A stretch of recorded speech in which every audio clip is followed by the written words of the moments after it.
குறைந்தது சேமித்து மிச்சப்படுத்தி செலவு செய்தாலும் ஒரு குடும்பத்துக்கு 500 ரூபாய் தேவை.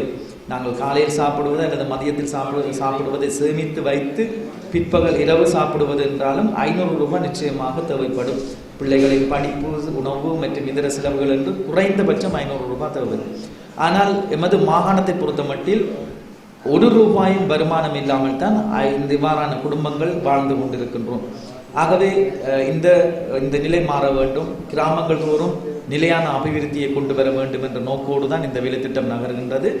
ஆகவே எமது இனத்திற்காக தங்கள் உயிர்களை துச்சமாக மதித்து எங்களுடைய சந்ததி நல்ல நிலையில் தலைநிமிர்ந்து வாழ வேண்டும் என்பதற்காக பலர் தங்கள் உயிர்களை தியாகம் செய்திருக்கின்றார்கள்.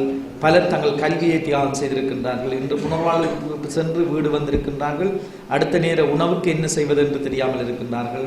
அதே நேரம் ஒரு அரசு வேலைக்கு செல்வது என்று சொன்னால் ஓயல் வரை கட்டாயப்படுத்தி இருக்கின்றார்கள். ஆனால் இந்த போராட்டத்திற்கு நாங்கள் சென்றதனால் கல்வியை இடைநடுவில் நிறுத்திவிட்டு குடி சென்றிருக்கின்றோம்.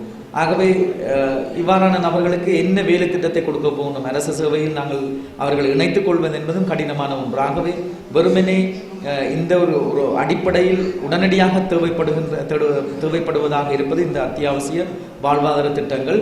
ஆனால் என்னை பொறுத்த மட்டில் ஒரு நிரந்தர ஒரு தனியார் துறையை, ஒரு தொழிற்சாலைகளை உருவாக்கி அதன் ஊடாக எமது மக்களுக்கு ஒரு மாதாந்த சம்பளம் கிடைக்கக்கூடிய, ஒரு நிலையான சம்பளம் கிடைக்கக்கூடிய ஒரு வேலை வாய்ப்புக்கு கொண்டு வர வேண்டும்.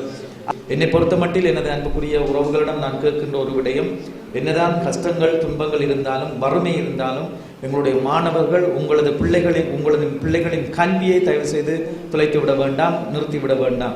வறுமை இருக்கத்தான் செய்கின்றது, கஷ்டப்படுகின்றோம். ஆனால் எதிர்காலத்தில் எம் இனம் தலைநிமிர்ந்து வாழ வேண்டும் என்று சொன்னால் எங்களுக்கு கல்வி ஒன்றுதான் இருக்கின்ற ஆயுதமாக இருக்கின்றது. ஆகவே அதன் ஊடாகத்தான் பல விடயங்களை நாங்கள் சாதிக்க முடியும். அந்த வகையில் இந்த சில கல்வி தரவுகளை பார்க்கின்ற பொழுது 9 மாகாணங்கள் தான் இருக்கின்றது. ஆனால் கல்வியில் எங்களுடைய மாகாணம் 9வது இடத்தில் இருக்கின்றது. அப்படி என்றால் நாங்கள் தான் கடைசியில் நிற்கின்றோம். ஏனைய மாகாணங்கள் எமக்கு முன் நிற்கின்றார்கள். கடந்த காலத்தில் யுத்த காலத்தின் போது கூடி எங்களுடைய மாணவர்கள், எங்களுடைய கல்வி வளர்ச்சி உயரிய நிலையில் காணப்பட்டது. ஆனால் தற்பொழுது 9வது இடத்தில் நாங்கள் நிற்கின்றோம் என்று சொன்னால் எங்களுடைய கல்வியின் தரம், எங்களுடைய மாணவர்களின் எதிர்காலம், எங்களது பிள்ளைகளின் எதிர்காலம் என்ன என்பதை நாங்கள் யோசிக்க கடமைப்பட்டிருக்கின்றோம். அதுதான் என்னுடைய நோக்கம். அதாவது அதற்கு நான் பார்த்த அடிப்படையில் வறுமை ஒரு காரணமாக இருக்கின்றது. எத்தனையோ மாணவர்கள் இடைநடுவில் நின்று விடுகின்றார்கள்.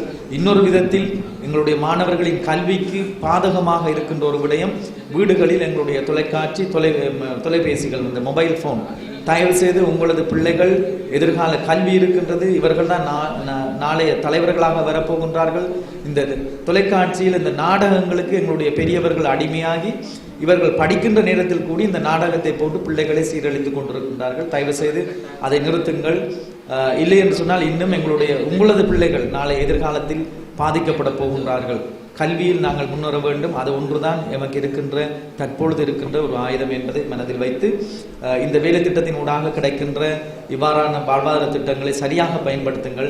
ஏற்கனவே கடந்த வருடம் எமது இளைஞர் யுவதிகள் பயன்படுத்தியது போன்று நீங்களும் பயன்படுத்தி ஒரு கணிசமான ஒரு நாளாந்தம் 500, 1000 இல்லை, ஒரு 200 ரூபாய் நிலையாக வரும் என்று சொன்னால் அது எனக்கு போதுமானது ஒன்று. இந்த 50,000 ரூபாயை வைத்து நீங்கள் நாளாந்தம் ஒரு 200 ரூபாய் எடுத்துக் கொள்ளுங்கள். அது ஏதோ ஒரு வகையில் ஒரு சேமிப்பாக எங்களுடைய செலவினங்களை சமாளிக்கக்கூடியதாக அமையும்.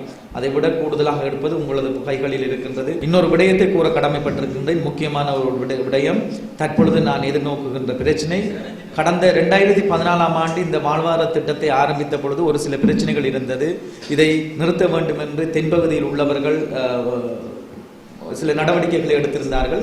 நான் நேரடியாகவே பலருக்கு இந்த பிரச்சனைகளை கூறி இது ஒரு வாழ்வாதாரம் சம்பந்தமான வேலை திட்டம், ஆகவே இதை செய்ய விடுங்கள் என்று கேட்டதன் பின்னர் எவரும் இதற்கு முட்டுக்கட்டை போடவில்லை. ஆனால் சில மாதங்களாக ஒரு பிரச்சனை வந்திருக்கின்றது. அது தென்பகுதியில் இருக்கின்ற சிங்களவர்கள் அந்த பிரச்சனையை எடுத்திருந்தால் பரவாயில்லை. ஆனால் கணக்காய்வு திணைக்களத்தில் இருக்கின்ற எமது ஒரு சில தமிழர்கள் இதை செய்கின்றார்கள் என்று பார்க்கின்ற பொழுது வேதனையாக இருக்கின்றது.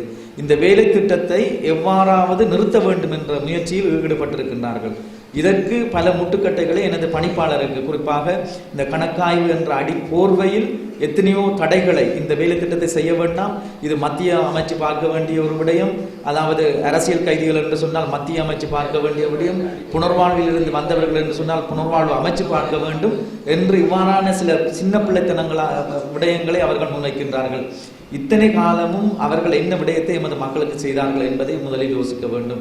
அடுத்தது, இந்த கணக்காய்வு திணைக்களத்தின் அவர்களது எல்லை என்ன, அவர்களது வேலை திட்டம் என்ன, அவர்களது மேண்டேட், அதாவது அவர்களது கடப்பாடு என்ன என்பதை அவர்கள் முதலில் விளங்கிக் கொள்ள வேண்டும்.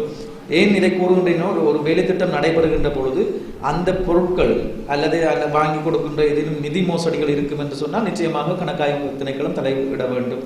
அல்லது கொடுக்கின்ற பொருட்கள் அந்த 50,000 ரூபாய் விலை இல்லை, தரமற்றதாக இருக்கும் என்று சொன்னால் நிச்சயமாக அவர்கள் தலையிட வேண்டும்.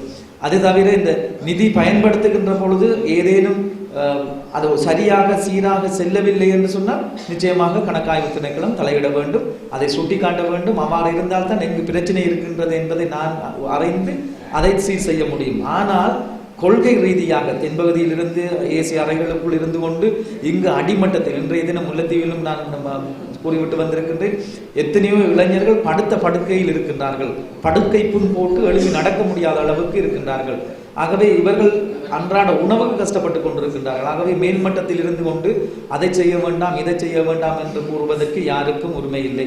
மக்களால் தெரிவு செய்யப்பட்ட நாங்கள் இருக்கின்றோம், அமைச்சர்கள் இருக்கின்றோம், மாகாண சபை இருக்கின்றது. ஆகவே நிதிகளை தர வேண்டிய நாங்கள் வரி செலுத்துகின்றோம், நிதிகளை தர வேண்டிய பொறுப்பு அரசுக்கு இருக்கின்றது. அவ்வாறு வருகின்ற நிதியை எதற்கு பயன்படுத்த வேண்டும், என்ன வேலை திட்டம் எங்களுக்கு பொருத்தமாக இருக்கும் என்பதை தீர்மானிக்க வேண்டியவர்கள், கொள்கை ரீதியாக பிரகடனங்களை எடுக்க வேண்டியவர்கள், கொள்கை ரீதியாக திட்டங்களை வகுக்க வேண்டியவர்கள் நாங்கள். ஆகவே திட்டங்களை அமுல்படுத்துகின்ற பொழுது அந்த திட்டத்துக்கு பயன்படுத்துகின்ற நிதி சரியாக பயன்படுத்தப்பட்டிருக்கின்றதா என்பதை பார்க்கின்ற ஒரு வேலை திட்டம் மட்டுமே கணக்காய்வு திணைக்களத்துக்கு இருக்க வேண்டும். இது தவிர திட்டம் கொள்கை ரீதியாக இந்த திட்டத்தை செய்ய வேண்டாம் என்று சொல்வதற்கு அவர்களுக்கு எந்த விதத்திலும் உரிமையும் இல்லை, அருகதையும் இல்லை. ஆகவே இந்த செய்தி மக்களுக்கு செல்ல வேண்டும். இவர்கள் எதிர்காலத்தில் இவ்வாறான அடாவடித்தனங்கள் அல்லது திணைக்களத்தை முட்டுக்கட்டை போடுவது போன்று இந்த வேலை திட்டத்திற்கு தடையாக இருப்பார்கள் என்று சொன்னால் நீதிமன்றம் வரை செல்வதற்கும் நான் தயாராக இருக்கின்றேன்.